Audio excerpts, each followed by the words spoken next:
सबसे ज़्यादा दिक्कत हमारे को चाइना से ही है, क्योंकि चाइना कभी नहीं चाहेगा कि हम पावरफुल बने सर, क्योंकि पूरा का पूरा एशिया कंट्रोल चाइना ही चाहता है।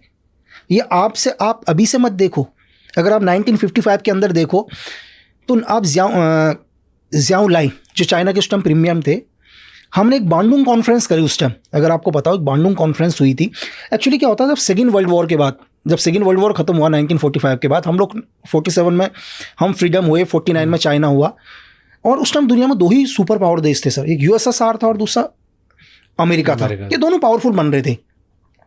अब ये दोनों पावरफुल बन रहे थे, दोनों पावरफुल बनने के लिए हम लोग भी चाहते थे यार हमारी भी अर्थव्यवस्था सही हो। उसके लिए सबसे पावरफुल लीडर नेहरू जी, अपने ज़ियाओ लाई जिनको ब्रेन ऑफ चाइना कहा जाता है सर, दोनों ने डिसाइड किया कि यार हम क्यों ना एक बांडुंग कॉन्फ्रेंस करें और इसमें सारे यूरोप और एशिया के देशों को बुलाएं कि हमको भी आगे बढ़ने का अधिकार है। तो चाइना बिल्कुल, ये 1955 से देखो आप कि चाइना बिल्कुल ठीक है, कंधे से कंधा मिलाकर चल रहा है, ठीक है। और तभी 11 अप्रैल 1955 को सुबह 11 बजे एक इंसिडेंट हो जाता है कि जिस प्लेन के अंदर ज़ियाओ लाई जा रहे थे, वो प्लेन हमारा था, इंडियन एयरलाइंस का प्लेन था, इसका निकनेम कश्मीर प्रिंसेस था। वो प्लेन इन्हें हांगकांग से लेकर जकार्ता लेके जाना था, ठीक है। क्रू मेंबर भी इंडिया का था उसमें 6 के 6, और ज़ियाओ लाई को उस प्लेन में जाना था। और वो प्लेन के अंदर एक्चुअली क्या होता है, धमाका हो जाता है और ब्लास्ट हो जाता है, और ये प्लेन नथुला आइलैंड में जाके गिरता है। जब ये प्लेन नथुला आइलैंड में जाके गिरा, और उस दिन चाइना के प्रधानमंत्री नहीं बैठे इस प्लेन में प्रीमियम आके, उनके अपेंडिक्स का दर्द हो गया था। पूरा वर्ल्ड एक तरफ हो गया सर।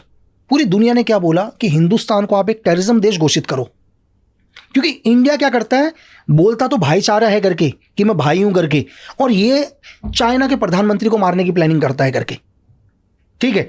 आप चाहे केजीपी ले लो, उस टाइम CIA ले लो, MI5 ले लो, ठीक है, इसकी PRC ले लो, ताइवान की KMT ले लो, ये सब के सब लोग बोलते हैं कि इंडिया एक टेररिज्म देश है, क्योंकि प्लेन भी इसका और क्रू मेंबर भी इसके, तो पूरा प्लेन इसके कंट्रोल में था। प्लेन हमारा बॉम्बे से कलकत्ता गया, कलकत्ता से जकार्ता गया, जकार्ता से हांगकांग गया, सारा क्रू मेंबर हमारा ही था, ठीक है।